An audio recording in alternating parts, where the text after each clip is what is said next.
নমস্কার বন্ধুরা, মিমিস কিচেনে স্বাগত জানাই। আজ 23শে জানুয়ারি নেতাজি সুভাষচন্দ্র বসুর 126তম জন্মবার্ষিকী। তার উপলক্ষে আমি তারই পছন্দের মনোহরা বানিয়ে দেখাচ্ছি। মনোহরা বানাতে দুধ, ছানা, চিনি আর লাগবে ছোট এলাচের দানা। প্রথমে আমি গ্যাস ধরিয়ে কড়াই বসিয়ে দিয়েছি। এবার ওর মধ্যে আমি এক এক করে ছানা, আন্দাজ মতো চিনি, এখানে আমি 300 গ্রাম মতন ছানা নিয়েছি আর প্রায় 200 গ্রাম মতন আমি চিনি নিয়েছি, কারণ চিনির পাকটা একটু চ্যাটচ্যাটে না হলে ভালো করে পাক হবে না আর কি, সেই জন্য দিয়েছি। এলাচের দানা দিলাম। আপনারা চাইলে চিনির পরিবর্তে গুড়ও দিতে পারেন, যেহেতু শীতকাল খেজুরের গুড় পাওয়া যায়।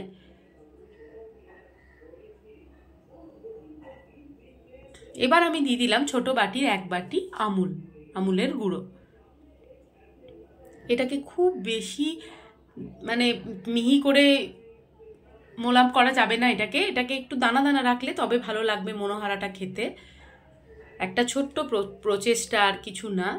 খুব ভালো বানাতে আমি এত পারি না, কিন্তু তবুও চেষ্টা করলাম যে আজকে একটা বিশেষ দিনে এমন একজন মানুষের পছন্দের খাবার একটা শেয়ার করি, সেই উদ্দেশ্যেই আজকে আমার এই রান্নাটা করা।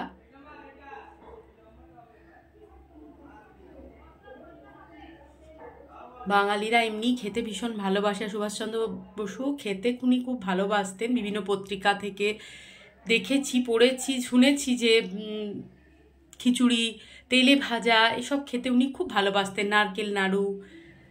এরপর একটা পাত্রে দুধ নিয়ে তার মধ্যে বেশ খানিকটা পরিমাণে চিনি দিয়ে দিলাম। এটা একটা পাক আমি তৈরি করে নেব। এবার আমি মনোহরাগুলো পাকিয়ে নেব। এই দেখুন 4টে আমি যথারীতি করে রেখেছি পাক। হাতে একটু ঘি বুলিয়ে নিয়েছি, গাওয়া ঘি। এবার আমি এরকমভাবে মন্ড করে নিচ্ছি একটা করে। এই দেখুন,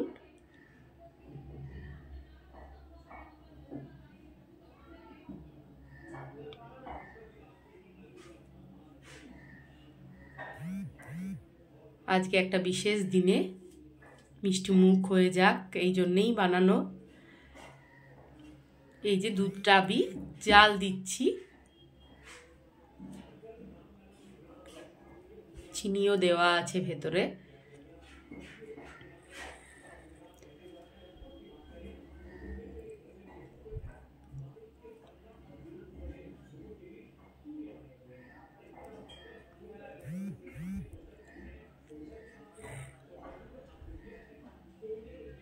এরপর এই যে মনোহরাটা আমি পাকিয়ে রেখেছি, এবারে ওই গরম দুধের মধ্যে দিয়ে আমি এটাকে কলা পাতার ওপর রেখে দেব। কলা পাতা না থাকলে আপনারা বাটার পেপার, ঘি বুলিয়ে বাটার পেপারে ইউজ করতে পারেন, ওটাও ভালো।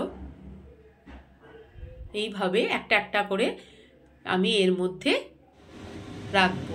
এই দেখুন তুলে রেখেছি। এরপর কড়াই বসিয়ে আমি একটা চিনির রস তৈরি করব গাঢ়ভাবে।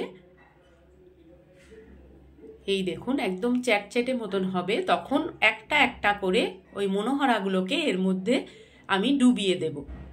এইভাবে ডুবিয়ে দিচ্ছি। দেখুন রসটা যেন একটু গাঢ় হয়, এইভাবে মনোহরাগুলোকে আমি দিয়ে এইভাবে রসের মধ্যে, আমি গাঢ় রসের মধ্যে দিয়ে আমি এগুলোকে কোট করে নেব।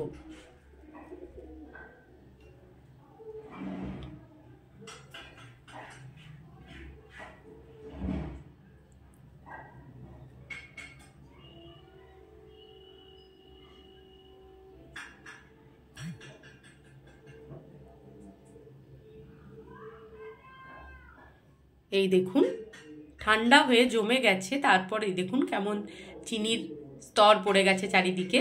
তৈরি হয়ে গেছে আমার মনোহরা। ভিডিওটি ভালো লাগলে like, comment, share and subscribe করে বেল আইকনটি প্রেস করে আমার পাশে থাকবেন।